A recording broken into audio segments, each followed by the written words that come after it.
Nous allons parler des guides et des accompagnateurs. C'est ça. On peut dire ça, ouais, en ça. Thaïlande. Et pour ceux qui ont un peu plus de temps ou qui sont peut-être un peu plus aventuriers, il y a des coins vraiment très sauvages en Thaïlande. Il y a la jungle, il y a les montagnes, il y a des ethnies quasiment sauvages, tu m'as dit. Hein. Oui, Et encore, actuellement, on était tombé sur un tas d'ordures énormes et on avait cru à un film de science-fiction parce qu'il y avait des varans mais géants se battant avec des singes pour la bouffe. Quoi. Ah oui, et c'était où? Bonjour Olivier. Bonjour Samuel. Ça va? Ça va très bien et toi? Ouais, ça va. Olivier, nous nous sommes rencontrés. On s'est rencontrés sur YouTube. Nous allons parler des guides et des accompagnateurs. C'est ça. On peut dire ça, Ouais, c'est en ça. Thaïlande. Bah, disons que oui, pour un étranger, guide, c'est pas possible. Hein. C'est réservé uniquement pour les Thaïlandais. Comme tu le sais, il y a des métiers qui sont réservés uniquement pour les Thaïlandais. Pour un Français, il peut être qu'accompagnateur. C'est la personne qui va gérer le voyage de A à Z, qui va s'occuper de tout ce qui est logistique, l'organisation, la réservation d'hôtels, voir avec les transporteurs, etc. Donc c'est lui qui gère tout le voyage. D'accord. Proposer un trajet peut-être aussi pour proposer un oui, circuit. L'accompagnateur, c'est déjà lorsque tu as réservé ton circuit, il est inclus dedans. D'accord. Hein, okay. Il est inclus ou il ne peut pas être inclus. S'il est inclus, c'est lui qui va gérer. Après, si tu prends un circuit sans accompagnateur, c'est possible. Et donc là, on te donne un road trip, un book road. C'est-à-dire, ça te permet tous les jours de savoir ce que tu peux faire, à quelle heure vous partez, etc. Tout est organisé sur le papier. Donc, il n'y a personne, tu es tout seul ou tu es avec le groupe. Et donc, tu te gères tout seul. Mais tout ça, tout a été réservé en amont. C'est-à-dire les transports, les hébergements, les activités, etc. Tout a été prévu. D'accord. Sauf que tu n'es pas accompagné, en fait. D'accord. Voilà. Toi, tu es accompagnateur? Tu le fais? Je l'étais avant le Covid. Hein, et puis, c'est vrai qu'avec le Covid, maintenant, l'après-Covid, ça a un peu de mal à démarrer. Et puis, si ça devait bien redémarrer, je serais réembauché pour être accompagnateur encore. D'accord. Tu connais des gens qui ont des sociétés ou des compagnies de guides en Thaïlande? Alors, de guides, en fait, si tu veux, il est plus préférable. Alors, tu peux trouver des guides. Sur Internet. Tu as des sites qui existent. Si tu veux tu veux rester 3-4 jours sur Bangkok et tu te dis, bon bah là, j'aimerais bien avoir un guide pendant un jour ou deux, c'est possible. Mais là, tu vas taper sur des guides indépendants. C'est-à-dire que là, tu vas payer beaucoup plus cher que si tu passes par une agence qui te font ton trajet, qui te font ton circuit. Là où ils t'incluent les guides, là, ça sera beaucoup moins cher parce qu'il y a des contrats qui se font entre les guides et les agences. C'est quoi le coût d'un guide? Par exemple à Bangkok, c'est quoi le coût d'un guide sur Bangkok, alors ça va dépendre le nombre de personnes. On va dire si tu es tout seul, ça peut tourner entre 120 et 130 euros la journée. Ça fait 4000 bahts. Ça fait à peu près un peu plus de 4000 bahts. 4000, ouais. Plus de 4. Si tu es à 2 personnes, ça va tourner entre les 75 euros et à 4 personnes, 50 euros par personne pour une journée. Et donc ça inclut bien sûr du matin jusqu'au soir, hein, de 8h à 18h en gros. Hein, et donc il te fait visiter en général le Wat Plakeo, le Wat Po, le Wat Alun. Ils vont te faire visiter peut-être le marché des fleurs, Chinatown. En gros, c'est ce qu'ils font en règle générale. Et puis aussi un petit tour avec une pirogue pour aller dans les Klong, dans le vieux Bangkok. Et en même temps, tu utilises les transports en commun, le BTS, le bateau-mouche, enfin le bateau-mouche entre guillemets, quelques bateaux dans les Klong, et puis le métro parfois. Donc voilà, ça te permet également d'utiliser les transports en commun comme les Thaïlandais. Prendre un guide indépendant, c'est bien, c'est très bien, ça fait travailler les locaux forcément, mais c'est un peu plus onéreux. Alors par contre, si tu passes par une agence, donc là, forcément, de toute façon, le prix du guide sera inclus dans le prix du circuit. Donc tu ne le verras pas, et puis c'est aussi bien, et puis en même temps, ça fait aussi travailler les locaux tout autant. Parce que bon, la plupart des gens, je veux dire, moi je pense que la plupart des gens qui font appel à un guide, déjà quelle est l'utilité de faire appel à un guide en fait? C'est pour quand tu vas dans des sites historiques comme le Wat Phra Kaew, c'est le palais royal, donc c'est comme c'est le palais qui est le plus visité en Thaïlande, comme la Tour Eiffel à Paris, c'est le site incontournable lorsque tu vas sur Bangkok. Si tu vas sans guide, tu peux le faire, mais voilà, tu vas admirer les stupas, les temples, etc. Mais sans explication, sans l'historie, c'est un peu dommage de ne pas connaître, parce que c'est quand même important de connaître un peu l'histoire de ce palais, qui a été construit, qui a été agrandi par chaque roi. À chaque fois qu'ils ont été mis en pouvoir, ils ont agrandi, ils ont fait leur propre stupa, etc., leur propre temple. Donc, ce qui fait que c'est important qu'un guide puisse expliquer, c'est quand même beaucoup plus intéressant. Ouais. Moi, j'avais visité par exemple le Sanctuary of Faith, le sanctuaire de la foi, à Pattaya, oui, tu sais, le sanctuaire de la vérité. De la vérité, pardon, of Truth, Sanctuary of Truth à Pattaya. Et cet énorme bâtiment, temple en bois, qui est en perpétuelle construction. Et c'est vrai que ça avait été super agréable parce qu'on avait fait appel à un guide. Et là, il nous avait donné toute l'historique, toutes les significations, machin, etc. Bon, et du coup, ça prend du sens, quoi. Mais au-delà de ça, alors, un guide plus pour s'aventurer. Il y a les guides pour les sites historiques. Comme je t'ai expliqué, pour Bangkok, pour le Wat Phra Kaew, c'est bien d'en prendre un pour des sites comme Ayutthaya et Sukhothai. Ayutthaya est l'ancienne capitale de la Thaïlande. C'est bien aussi d'avoir un guide parce qu'il peut t'expliquer certaines choses, l'historique, etc. C'est super intéressant. Sukhothai, parce qu'en fait Sukhothai c'était la première ville qui a été indépendante lorsque il y a eu l'Empire Khmer. Et une fois que l'Empire Khmer a été en pente descendante, Sukhothai était la première province, on va dire, qui a été indépendante. Donc on va dire c'est la naissance quelque part de la Thaïlande, du pays de Siam en fait. C'est de la vieille cité qui est très très jolie et c'est là d'ailleurs où on fête le Loy Krathong. C'est le jour où tu veux faire le Loy Krathong un jour sur un site superbe, c'est sur Sukhothai. Bon, après prendre un guide, c'est vrai que là c'est bien. Après tu as des guides pour, si tu veux, faire des treks dans la forêt. Là, par contre, c'est même obligatoire. Tu ne peux pas, dans des parcs nationaux, tu ne peux pas t'aventurer parce que tu dois t'inscrire. La liste doit être donnée aux gardes forestiers. Tout ça, c'est contrôlé. On veut savoir qui entre et qui ressort du parc national. Vraiment. Mais là, c'est les rangers, non? C'est ça? Oui, les rangers. On appelle ça les rangers également. Et ils sont là pour protéger le site, que ce soit la faune ou la flore. Ils veulent savoir qui rentre et qui sort du parc national. Ça, c'est très important parce qu'il peut y avoir un accident, donc eux, ils veulent contrôler tout ça. Donc tu leur donnes donc ton nom, ton numéro de passeport, ton numéro TM6, etc. Vraiment un truc complet, quoi. Quel est ton style de visa? Enfin, ils veulent tout savoir, hein. Donc tu rentres dans le parc. Et ensuite, une fois que tu es entré dans le parc, tu dois rentrer avec un guide spécial dans tout ce qui est forêt tropicale, etc. Parce qu'ils connaissent bien sûr la nature, ils connaissent tous les endroits, connaissent les dangers. Parce qu'il y a récemment sur Khao Sok, dans le parc national de Khao Sok, il y a un Français notamment qui a perdu la vie. Avant, il cherchait un drone et donc cette personne a donc chuté parce qu'il a voulu partir un peu tard le soir et la nuit tombe vite en Thaïlande, hein, faut dire surtout en montagne.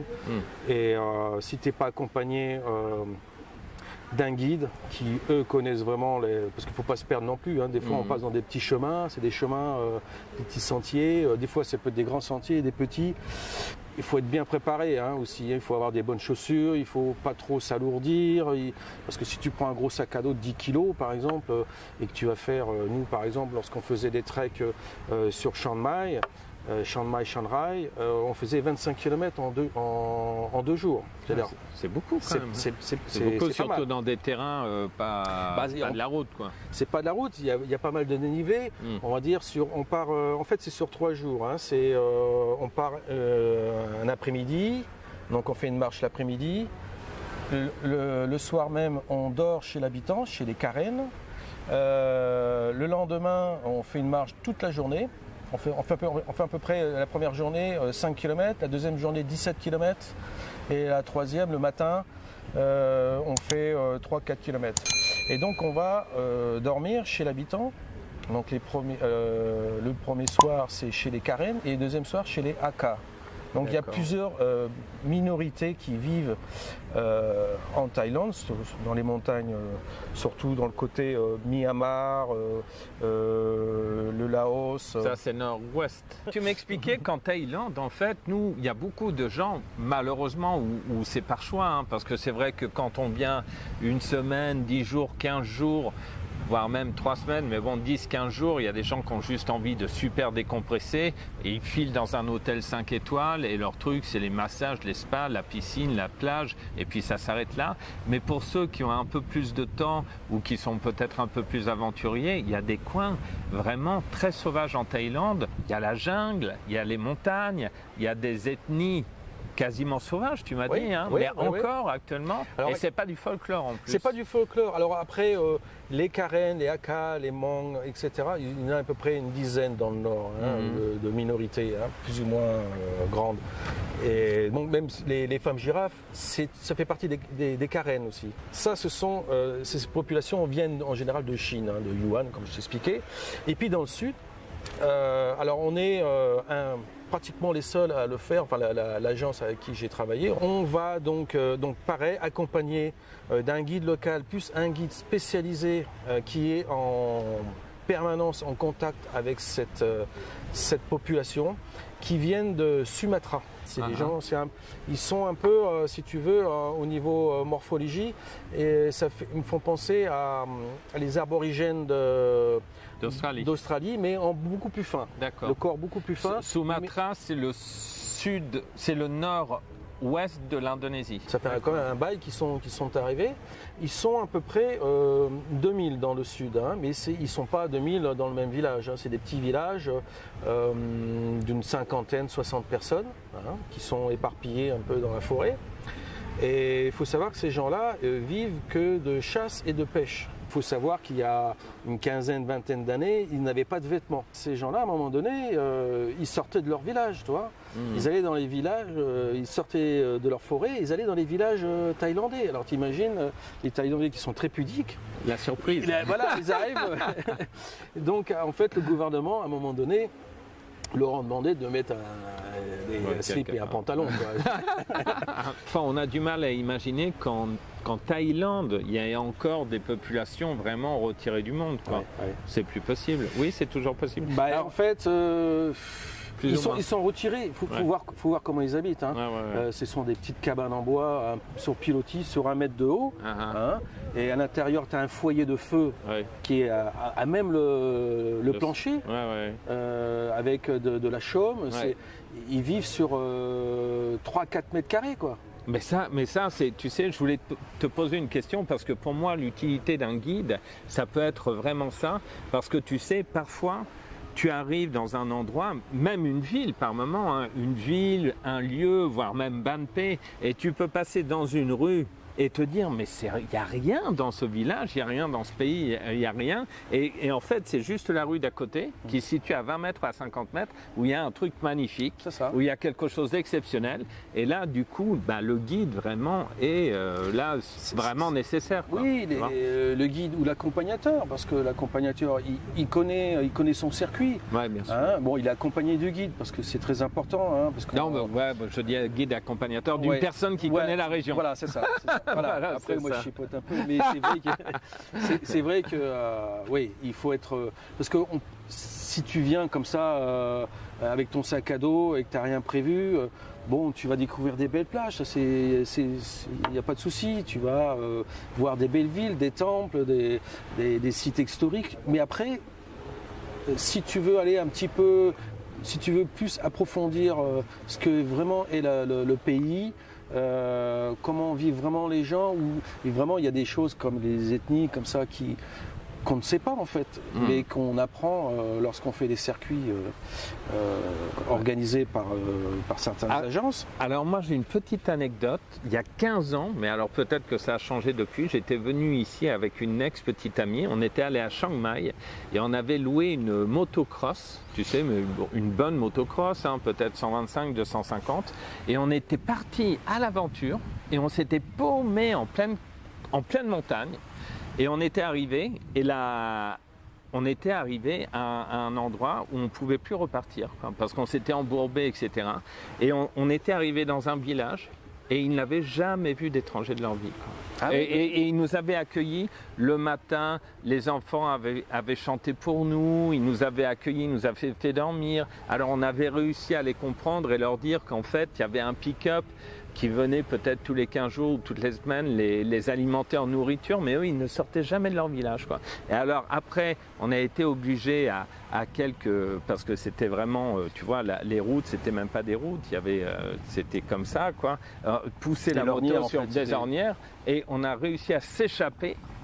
Mais sinon, ces gens-là vivaient vraiment comme ça, quoi. Ouais, et un autre truc aussi, donc ça existe peut-être encore, bien que c'était il y a 15 ans et ça évolue très vite. Et un autre truc, tu m'as dit aussi qu'il y a encore des plages en Thaïlande, et moi je suis très preneur, qui sont quasiment sauvages, mais magnifiques. Ah oui.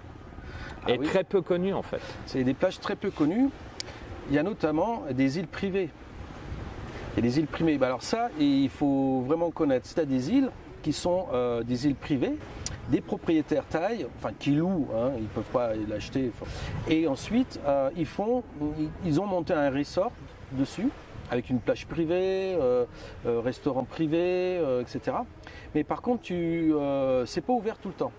Ils peuvent l'ouvrir à partir du moment où il y a un minimum de personnes qui a réservé. C'est-à-dire que nous, on avait réservé pour Noël et 1er de l'an. Ils ont leur propre bateau. Je crois que le port se trouve... je me souviens plus le nom du port. Bref. Il ne veut pas le dire en fait. Voilà. Je sais pourquoi il ne veut pas le dire. Voilà. Et donc ils ont leur propre bateau.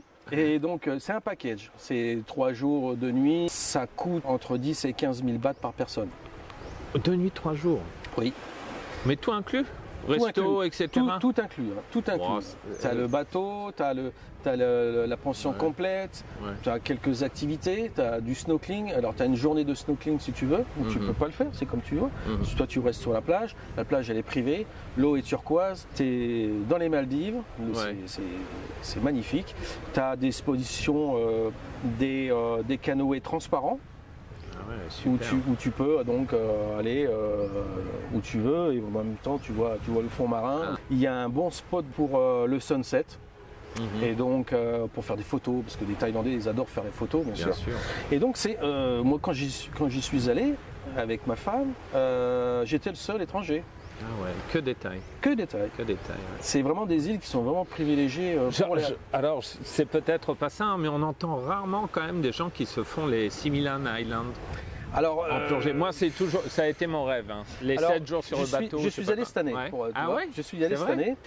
J'y étais jamais allé. En 12 ans de Thaïlande, je voulais aller voir. En fait, j'étais content et déçu en même temps. Content dans le sens où les spots de snorkeling sont superbes, mais c'était encore quand la Thaïlande n'était pas ouverte. Donc il y avait quelques points que les îles 6000 c'est pas qu'une île, c'est plusieurs îles. Et il y avait pas mal d'îles qui étaient fermées. Hein, et c'est là où on peut voir notamment des tortues, des raimentas, des choses comme ça. Et donc là, on n'a pas pu y aller, ce qui était dommage. Par contre, on a pu voir des dauphins, des beaux coraux, mais pas aussi beaux que je l'imaginais. Et puis, si tu veux, c'est le tourisme de masse. La baie d'Along au Vietnam, moi j'avais été un peu déçu parce que c'est vrai que le site est magnifique, mais quand tu vois que tu arrives sur une des îlots et que tu vois 50 bateaux et que tu es là à faire la queue pour aller dans les grottes, etc. Du coup, c'est chouette de faire appel à un accompagnateur parce qu'on va à des endroits où il n'y a personne. Exactement, c'est ça. Tu peux. Ça tu peux trouver. C'est possible. Ouais. Waouh. Ouais, je peux trouver des plages. Ah. Bon, il va y avoir sur une plage de 500 mètres, 1 km, peut-être 5 à 10 personnes. Ah ouais, ça c'est fou, hein, parce que moi Mais, c'est vraiment ce dont je rêve, parce qu'il y a 10-15 ans, pareil, quand on était allé en Malaisie, etc., c'était encore ça, quoi, des bungalows. Alors pour ceux qui n'aiment pas les bungalows en bambou, j'imagine que c'est différent maintenant, mais c'est ça, parce que là, c'est vrai que bon, de toute façon, en général, en Thaïlande, il n'y a pas grand monde sur les plages, il faut bien dire. Hein. Non. Pas toutes les plages, Pipi, etc., c'est blindé, Ah, etc. ouais. Mais par contre, des vraies plages de sable blanc avec des cocotiers sur des îles désertes, ça c'est vraiment le paradis. C'est le paradis, puis surtout que, alors je vais revenir justement pour parler de plages désertes, pour les îles privées. Il faut savoir que donc à 99% des gens sont des Thaïlandais. Il faut savoir que les Thaïlandais, ils vont se baigner vers 5 heures, 4-5 heures, ils commencent à aller à la plage. Et vous avez l'après-midi, du matin au soir, tu as la plage que pour toi. Parce qu'eux, ils restent dans leur bungalow, ils jouent avec leur téléphone. C'est un truc que je peux pas comprendre, parce que moi, quand j'arrive dans une île comme ça, moi, je veux en profiter, il faut que j'aille me baigner. Bon, alors, il faut faire attention, hein, quand on veut se baigner toute une journée, faire du snorkeling, etc. Il faut bien sûr se mettre un t-shirt de plongée, c'est super important si on ne veut pas se brûler. Je fais comme les Thaïs, je mets mon t-shirt. Alors, un truc qui est très logique et qui saute aux yeux, c'est que les guides étant le métier ou la pratique de guide étant interdite aux farangues, aux étrangers, et bien évidemment, si vous voulez avoir quelqu'un de francophone, alors ils sont très rares, les Thaïs, à part les Français, hein, anglais encore peut-être, mais alors français tu oublies. C'est pour ça que c'est intéressant de faire appel à un accompagnateur, parce qu'il y a des accompagnateurs français du coup. Oui. Et français et francophones. Alors il y a aussi il y a des guides francophones. Ils sont plus rares, hein, ils sont plus chers et ils sont peu. Hein, comparé à la demande, il y en a beaucoup moins que des guides anglophones. Anglophones, il y en a quand même pas mal. Bien sûr. Bon, c'est pour ça aussi que le prix, c'est moins cher. Tu es bilingue et tu ne veux pas payer autant. Autant prendre un guide anglophone aussi, pourquoi pas. Une question quand même un peu comme ça, mais est-ce qu'il y a des guides, par exemple, femmes, parce que les femmes, parfois, aiment, surtout une femme seule, par exemple, si elle va vouloir se faire accompagner, est-ce qu'il y a des accompagnatrices femmes? Bien sûr, il y a des guides thaïs francophones, des femmes. Donc, il y en a une qui est assez connue, elle s'appelle Pia. D'accord. Voilà. Donc, si elle nous regarde, bonjour Pia. Qui opère où? Qui opère sur Bangkok notamment, mais elle peut bouger également, hein, sur Kanchanaburi, aux alentours, hein, je pense même partout. Mais elle est très connue sur Bangkok. Et c'est une femme qui parle très bien français. Il y en a. Il n'y a pas qu'elle, il y en a quelques-unes encore qui travaillaient avec nous, hein, dans l'agence. Si on prend un guide indépendant femme, que ce soit homme ou femme, de toute façon, le prix, comme je te l'ai annoncé tout à l'heure, c'est... Donc, vaut mieux passer par une agence. Au même titre, est-ce qu'il y a des guides spécialisés? Ça veut dire que, par exemple, est-ce qu'il y a des guides spécialisés dans la plongée? Les sites de plongée? Oui. Est-ce qu'il y a des guides spécialisés dans la faune, la flore, ou des guides spécialisés dans les villes pour certains thèmes ou un peu thématiques, quoi? Oui, alors après, sur Koh Tao, que c'est le top 3 des spots de plongée au monde. Au monde? Ah oui. Ah oui, quand même. Il y a des sites de plongée qui sont vraiment magnifiques. C'est un endroit où les requins-baleines passent à cet endroit-là. Donc c'est magnifique de voir les requins-baleines, les tortues. Alors requin-baleine totalement inoffensif, mais par contre ça fait la taille d'un minibus. C'est ça, une vingtaine de mètres, quoi. Ouais, voilà. Plus d'un minibus. C'est assez impressionnant. Bon, on a bien compris quand même que c'était mieux si on pouvait, si on a les moyens, si on veut un peu s'aventurer, de toute façon, ne jamais partir tout seul, etc. Mais est-ce que tu as des conseils un peu de sécurité pour les gens qui, malgré tout, voudraient faire des treks ou des trucs, s'aventurer un peu pour ne pas se retrouver dans la position comme la personne qui a perdu la vie, hein, etc. En fait, c'est très simple. Hein. C'est interdit de faire des treks seul, sans guide. En Thaïlande? En Thaïlande, dans les parcs nationaux. Parce que de toute façon, là, par exemple, à côté, c'est un parc national. Ouais. Tu n'as pas le droit, toi, d'aller dans les chemins, même si tu en connais un, c'est interdit. Parce que tu dois être déclaré aux rangers D'accord. Ça, c'est obligatoire et tu dois être accompagné. D'accord. Donc, sur ce côté-là, si les gens veulent s'aventurer, eh ben, ils vont s'aventurer avec un guide. D'accord, Voilà. c'est obligatoire. C'est obligatoire. Et puis, au niveau de la sécurité, c'est quand même rassurant, quoi. Oui, bien sûr. Parce qu'il faut savoir à quelle heure il faut partir et il faut savoir à quelle heure il faut arriver. Il faut arriver avant la nuit, surtout. C'est super important parce que la nuit, la journée, c'est assez rassurant, mais la nuit, tu as des animaux sauvages. Il faut savoir que dans l'ouest de la Thaïlande, sur la frontière Myanmar, il y a 200 tigres qui sont répertoriés. Donc, quand même. Ben oui. Ah oui. Alors, et puis ça chasse souvent la nuit, ou à la tombée de la nuit ou tôt le matin. Donc, faut pas se retrouver à ce moment-là, quoi. Ah ouais. Alors, j'imagine que plus encore dans la jungle ou sur des. Moi, je m'étais retrouvé dans quelle île, je me souviens plus, mais on avait fait le tour de l'île comme ça. On était tombé sur un tas d'ordures énormes et on avait cru à un film de science-fiction parce qu'il y avait des varans mais géants se battant avec des singes pour la bouffe, quoi. Ah oui. Et c'était où? Je ne sais plus du tout, mais c'était avec ma copine, la tunisienne. Et il n'est pas rare quand même, ici même à Banpé, de tomber sur des scorpions gros comme ça, ou des serpents qui font 3-4 mètres de long. Hein. On en voit, et même des varans, on en voit des très gros, même si c'est les varans, on va dire que si tu ne marches pas sur la queue ou tu lui fais pas peur, c'est pas agressif. Hein, vraiment. Vraiment, il fait sa vie, il va même t'ignorer quelque part. Ce qui est beaucoup plus, on va dire, plus embêtant, c'est les scolopendres. Ah oui. Les scolopendres, par exemple, ça aime bien se mettre comme des scorpions dans les chaussures. Par exemple, tu laisses tes godasses et puis tu vas aller dormir sur ton bungalow. Il ne faut jamais laisser tes godasses, il faut toujours les rentrer quelque part. Il faut avoir le réflexe de faire, ou alors il faut taper. Pour que je le fais tout le temps maintenant, vous savez pourquoi? Parce qu'un jour, j'avais laissé mes 2 tennis noirs comme ça devant chez moi, pourtant debout, et mon fils était là. Je sors, je mets mes 2 tennis et je fais 1 mètre et je sens une piqûre comme ça, une morsure. Ah oui. Et je retire, et là un scorpion bien grand comme ça, mais j'ai eu du bol parce qu'il avait dû me pincer avec ses pinces et pas me piquer avec son dard. Et donc du coup, je l'ai massacré tout de suite, mais j'ai quand même eu un peu peur pendant 5-10 minutes. Quoi. Ah oui. Et après, les scorpions, on va dire, en Thaïlande, ils ne sont pas mortels. D'accord.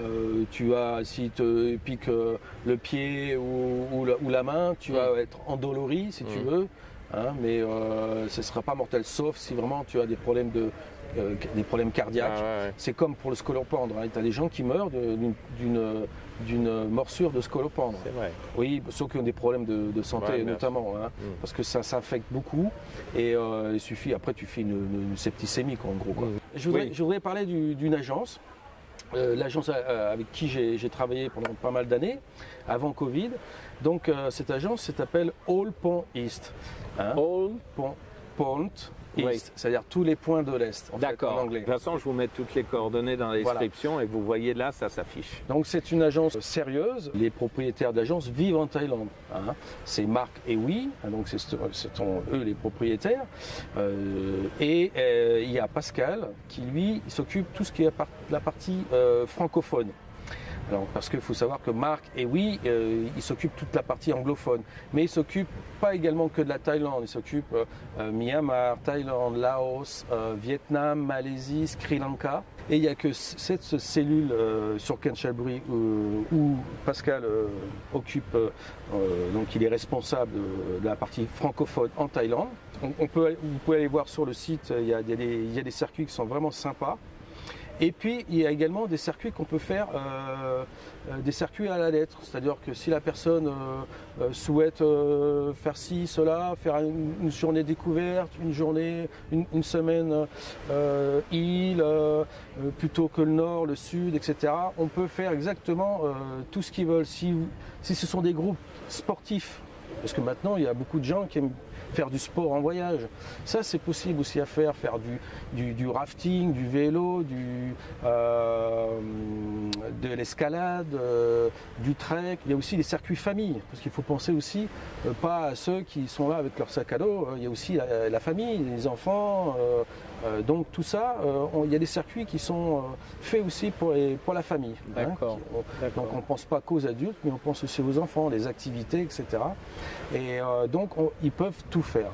Alors après, on peut donner, après tout dépend des prix par jour. Tout dépend le nombre de personnes. Si tu es 2 personnes, ça te coûtera forcément beaucoup plus cher que si tu as un groupe de 6 ou 8, parce qu'il y a les transports en commun qui sont divisés, surtout dans les vannes privées. Si un groupe souhaite partir sans accompagnateur, sans guide, ça coûte environ entre 1500 bahts et 2500 bahts par personne, par jour. D'accord. Si la personne, enfin le groupe souhaite un accompagnateur et guide également, parce que les guides c'est pas tous les jours, c'est uniquement lorsque tu vas faire des visites historiques, etc. Lorsque tu vas faire les treks, donc les endroits qui sont obligatoires pour avoir un guide. Donc là, les prix varient entre alors je l'avais noté, entre 2500 et 3500 bahts par personne. Alors, ça compte l'hébergement, les transports, que ce soit le van, le train, le vol intérieur, le bateau si on doit aller dans les îles, la pension complète, l'assurance de l'agence aussi, ce qui est important. Oui, assurance, parce super que important. même si les gens disent je suis assuré avec ma carte bancaire, d'accord, vous êtes assuré, mais lorsque vous avez un pépin et que vous arrivez à l'hôpital et que vous dites je suis assuré avec ma carte bancaire, vous allez faire l'avance. Vous allez faire l'avance, et Bien quand sûr. il faut faire l'avance de 2 ou 3 000 euros, c'est plus compliqué. C'est plus compliqué que si c'est l'assurance de l'agence où vous n'avez rien à débourser. On va dire que la Thaïlande, c'est quand même un pays où il y a très peu de risques, mais quand on va un petit peu en dehors des sentiers battus, bah forcément, il faut faire attention. Vous pouvez contacter Pascal, vous aurez son numéro, son adresse mail, puis son numéro de téléphone. Est-ce qu'on peut te contacter toi directement? On peut. On peut me peut donner ton numéro? On peut me donner mon numéro. D'accord. Alors, les filles, ne le contactez pas, il est marié quand même, et puis, mais vous pouvez le contacter pour faire un tour. Si vous me contactez, de toute façon, moi je contacterai Pascal, parce que c'est lui qui est le responsable, donc c'est lui qui vous fera le devis. Donc bien sûr, les devis sont gratuits. Si, admettons, vous avez le projet de l'année prochaine de passer 15 jours avec des amis, que vous envisagez, et vous dites, bon voilà, on est 6 personnes, dont 2 enfants, on aimerait bien... Alors, dans votre mail, si vous demandez un devis, expliquez bien ce que vous voulez faire aussi. Ce que vous aimeriez faire, si vous aimiez la montagne plutôt que la mer, ou vous aimez faire la plongée, vous êtes plutôt nature, vous êtes plutôt sportif. C'est à la carte. C'est à la carte. À la carte, d'accord, ok. Bon, pour conclure, si vous voulez voir des choses un peu exceptionnelles, je pense que c'est ça, si vous ne voulez pas louper des choses, parce que c'est ça aussi, on peut très facilement passer à côté de quelque chose, même à quelques mètres près. Si vous voulez vraiment connaître les choses plus profondément lorsque vous allez visiter des bâtiments historiques, des lieux historiques, avoir une idée plus vraiment de la faune, de la flore, en fait, ouais, et puis après avoir des activités particulières, comme tu l'as dit, sportives ou quoi que ce soit, il faut passer par un accompagnateur, il faut passer par une agence, parce que c'est très compliqué de le faire par soi-même. Je dis pas que c'est impossible, tout est possible. Un très bon exemple de truc un peu loupé, mais on s'est rattrapé après, mais c'était moins sympa. Toujours à la baie d'Along, on avait réservé la suite sur une jonque. Je voulais vraiment faire plaisir à ma femme et à mon fils. La suite sur une jonque, on avait le bateau à l'arrière, là, avec la terrasse. Et quand on est arrivé, le mec nous a dit non, vous avez une cabine minuscule près de les machines, etc. Et ça a très mal commencé le voyage parce qu'on s'est retrouvé comme ça. On a été obligé de s'engueuler un peu avec le mec. Puis finalement, on a eu gain de cause. Mais bon, c'était pas très agréable. Alors que là, bon, c'est pas la même chose. Voilà.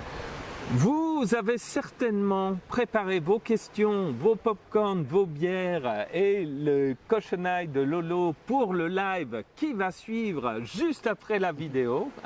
Donc, on se retrouve dans... Bon, laissez-nous 5 minutes quand même parce qu'on va respirer et puis... une petite bière aussi. Prendre une petite bière. Mais bon, là, on tourne la vidéo le mardi et puis le live, on a fait... Alors moi, je trouve que je remercie Olivier déjà, bien sûr, pour ses conseils. Et puis vous allez voir, vous avez toutes les coordonnées dans la description pour sa présence parce qu'il s'est déplacé pour le parcours qu'il m'a donné pour aller à Kanchanaburi que je n'ai absolument pas respecté, mais ça c'est très mal. Mais je suis, voilà, je vous ai C'est pas déjà grave, je te expliqué. pardonne. Ouais, bon, d'accord, merci.